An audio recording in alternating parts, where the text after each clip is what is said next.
छत्तीसगढ़ में लाल आतंक के बाद गजराजों का आतंक सबसे ज्यादा लोगों को डराता है। आए दिन कभी आम लोग हाथियों का शिकार हो जाते हैं तो कभी हाथी। ऐसे में लोग सवाल पूछ रहे हैं कि करोड़ों खर्च करने के बाद भी आखिर हाथियों का आतंक क्यों नहीं थम रहा।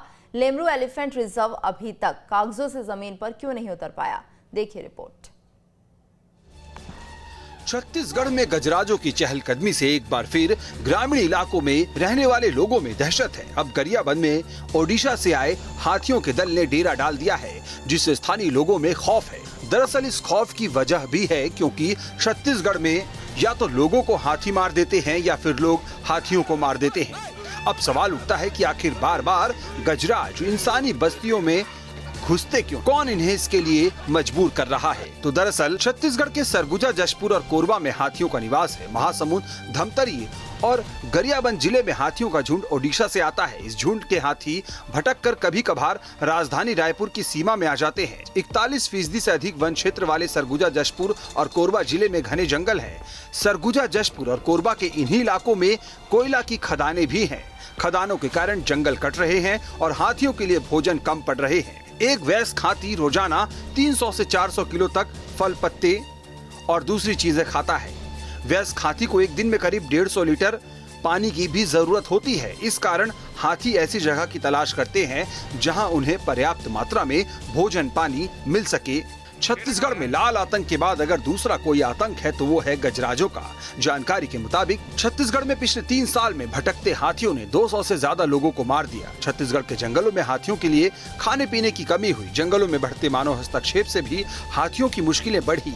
इस दौरान मानव द्वंद में 45 हाथी भी मार दिए गए। 3 सालों में हाथियों द्वारा फसलों को नष्ट करने के 66,582 मामले आए। घरों को नुकसान करने के 5,047 मामले रिकॉर्ड में आए, जबकि अन्य संपत्तियों को नष्ट करने के 3,151 मामले सामने आए। जानकार बताते हैं कि छत्तीसगढ़ में गजराजों की इंसानी बस्तियों में घुसपैठ की एक बड़ी वजह है कोयला खदानें, क्योंकि हाथियों के प्राकृतिक रहवास यानी जहां हाथी रहते हैं उस क्षेत्र के आसपास बड़े पैमाने पर कोयले का भंडार है।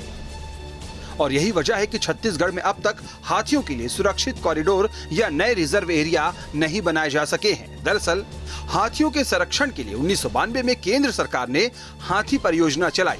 छत्तीसगढ़ में भी राज्य सरकार ने लेमरू हाथी अभयारण्य बनाने की बात कही, लेकिन लेमरू अभयारण्य अब तक कागजों से जमीन पर उतर नहीं पाया है। लेमरू अभयारण्य के संभावित क्षेत्रफल को कई बार बढ़ाया और घटाया गया। छत्तीसगढ़ में हाथियों के रहवास के आसपास कोयले का बड़ा भंडार है। ऐसे इलाकों को हाथी संरक्षित क्षेत्र बनाने पर यहाँ खनन बंद हो जाएगा, क्योंकि वन्य प्राणी संरक्षण अधिनियम 1972 के तहत संरक्षित क्षेत्र में खनन गतिविधियों पर पाबंदी लग जाती है। वहीं कोयला खनन से केंद्र और राज्य दोनों की मोटी कमाई होती है। जिस राज्य में खदानें होती हैं उसे केंद्र रॉयल्टी शुल्क का भुगतान करता है। छत्तीसगढ़ में सालाना करीब 150 मिलियन टन कोयले का उत्पादन होता है। छत्तीसगढ़ के पास करीब 58,589 मिलियन टन कोयले का भंडार है। छत्तीसगढ़ सरकार को राजस्व का 45% से ज्यादा हिस्सा कोयला खनन से मिलता है। छत्तीसगढ़ में 4 साल में सिर्फ SECL नहीं, बतौर वैधानिक शुल्क सरकारी खजाने में 3,200 करोड़ दिए।